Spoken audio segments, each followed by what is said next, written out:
और अब बात करेंगे उस आटे की जो हर साल लोगों को बीमार बनाता है। हर साल कुट्टू का आटा हजारों लोगों को बीमार करता है। इस बार फिर नवरात्रि में यही हो रहा है। खाद्य सुरक्षा विभाग की लापरवाही का खामियाजा आम लोगों को भुगतना पड़ रहा है।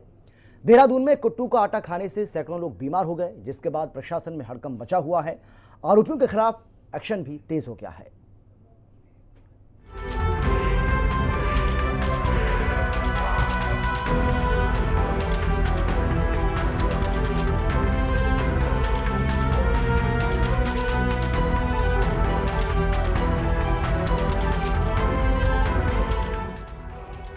नवरात्र में कुट्टू से बने आइटम का जमकर इस्तेमाल होता है और व्रत में श्रद्धालु कुट्टू से बने पकवान खाना पसंद करते हैं। लेकिन मिलावटखोर व्रतियों को भी टारगेट करने से नहीं चूकते और यही कारण है कि उत्तराखंड की राजधानी देहरादून में 100 से ज्यादा लोग कुट्टू के आटे से बने पकवान खाकर बीमार हो गए। खबर सामने आने के बाद हड़कंप मच गया। आनन फानन में बीमार हुए लोगों को अस्पताल में पहुंचाया गया। पुलिस प्रशासन मामले को लेकर गंभीर नजर आई। वहीं CM Pushkar Singh Dhami action mode में नजर आए। बीमार लोगों को देखने के लिए सीएम धामी अस्पताल पहुंचे। सीएम ने बीमार हुए लोगों का हालचाल जाना। इस दौरान उन्होंने मरीजों के बेहतर इलाज के लिए अस्पताल प्रशासन को दिशा निर्देश दिए। कुट्टू का आटा सहारनपुर से सप्लाई हुआ था और यहाँ पर जिस डीलर के यहाँ से ये सप्लाई हुई है वो दुकान सील कर दी गई है और उस दुकान से जितने भी जगह पर आगे जहाँ भी ये सप्लाई हुई है उन सभी दुकानों को सूचना कर दी गई है।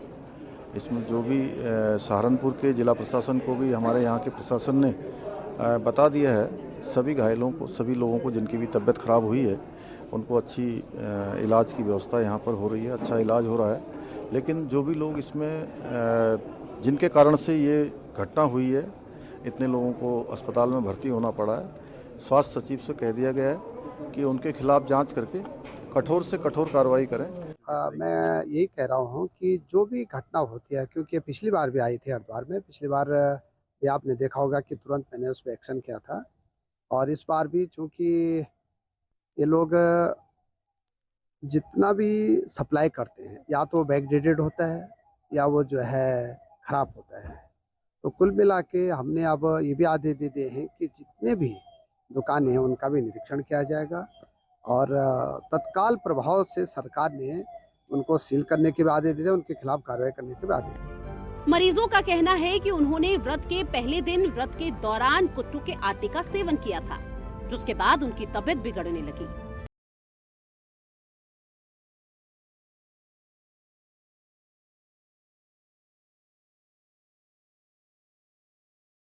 वही 5 बजे देखा, मेरे अड़ोसी पड़ोसी सब बीमार हो गए।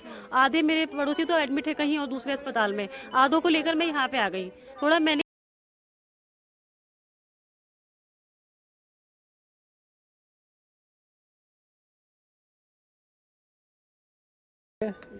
और जब उड़ नहीं पाए तो फिर चक्कर आने लगे और उसके बाद डायरेक्ट ऑटो करके तब यहीं लाए ना। बढ़िया है, उन्हें थोड़ा सा पेट से वो निकाला था उन्होंने और वो करके अब थोड़ा सा मतलब 19-20 का फर्क। पुलिस ने इस मामले में छानबीन की तो पता चला कि देहरादून में आटे की एक खेप उत्तर प्रदेश के सहारनपुर से आई थी।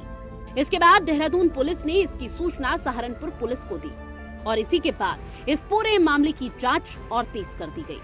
कई दुकानों से कुट्टू के आटे को जब्त किया गया।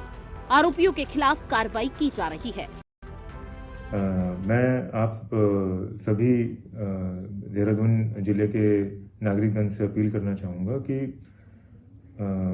एहतियातन प्रिवेंटिव सैंपलिंग की जा रही है और जो दोषी विक्रेता हैं, चाहे वो फुटकर हो, थोक हो, retailers as well as wholesalers, उनके विरुद्ध केसेस लॉन्च कर दिए गए हैं। संगीन धाराओं में मुकदमे भी दर्ज किए गए हैं और स्टॉक को सीज कर लिया गया है। वहीं देहरादून पुलिस की सूचना पर सहारनपुर पुलिस भी एक्शन मोड में नजर आई। सहारनपुर के सप्लायर के गोदाम में पुलिस ने छापा मारा और कुट्टू के आटे का सैंपल जांच के लिए लैब भेजा गया। सारा माल पुलिस ने सील कर जब्त कर लिया है। फिलहाल पुलिस की जांच जारी है। मरीजों की हालत सामान्य बताई जा रही है, लेकिन इतनी बड़ी संख्या में लोगों का बीमार पड़ना, फूड पॉइजनिंग की शिकायत आना खाद्य विभाग के काम पर सवालिया निशान जरूर खड़ा करती है। नवरात्रि के पहले दिन कुट्टू के आटे से बने पकवानों को खाने से 100 से ज़्यादा लोग बीमार पड़ गए, जिसके बाद उन्हें अलग अलग अस्पतालों में भर्ती कराया गया। इसकी सूचना मिलते ही तुरंत मुख्यमंत्री पहुंचे, स्वास्थ्य मंत्री पहुंचे, तमाम जो स्वास्थ्य विभाग था उसमें हड़कंप मच गया, क्योंकि जिस तरीके से पहले से ही इन चीज़ों पर जो ये नकली मावा आता है, पनीर आता है, कुट्टू का आटा आता है, इनकी जाँच की जाने की बात कही जा रही थी, लगातार इनके सैंपल लिए जा रहे थे, लेकिन उसके बावजूद भी जिस तरीके से नवरात्रि शुरू होते ही ये बड़ा मामला सामने आया जिसमें 100 से ज़्यादा लोग बीमार पड़ गए। इसको देखते हुए मुख्यमंत्री ने तुरंत निर्देश दिए कि जहां से भी ये सप्लाई हुआ, जहां से भी कुट्टू का आटा आ रहा था और जो भी इसके पीछे संलिप्त है उस पर तुरंत तत्काल रूप से कार्रवाई होनी चाहिए। जिसके बाद यहां से टीमें जो है सहारनपुर के लिए रवाना की गई, क्योंकि सहारनपुर से ये सप्लाई की जा रही थी मुख्य, क्योंकि देखिए अलग अलग दुकानों में कुट्टू का आटा जरूर मिल रहा था, लेकिन जो मुख्य सप्लाई हो रही थी वो सहारनपुर से हो रही थी। उसके गोदाम को सील किया गया, उसके बाद मुकदमा दर्ज किया गया और अभी तक एसएसपी जो है, पुलिस जो है वो 3 लोगों को गिरफ्तार भी कर चुकी है। इसके अलावा 20 से ज्यादा दुकानें जहां से इन कुट्टू के आटे को खरीदा गया था उनको सील किया जा चुका है और लगातार ये कार्रवाई जारी है। एफडीए डिपार्टमेंट, खाद्य विभाग जो है वो भी अलर्ट मोड पर है, वो भी अलग अलग जाकर सैंपल्स ले रहा है, कुट्टू के आटे के सैंपल्स लिए जा रहे हैं और ऐसे में लोगों से अपील भी की जा रही है कि अगर आप कुट्टू का आटे का सेवन कर रहे हैं नवरात्रों के दौरान, व्रत के दौरान, तो इसको करने से बचें, अन्य चीजों का सेवन करें। देहरादून से कैमरा पर्सन इलियास अहमद के साथ में शुभांगी बैठेंगी। खबर।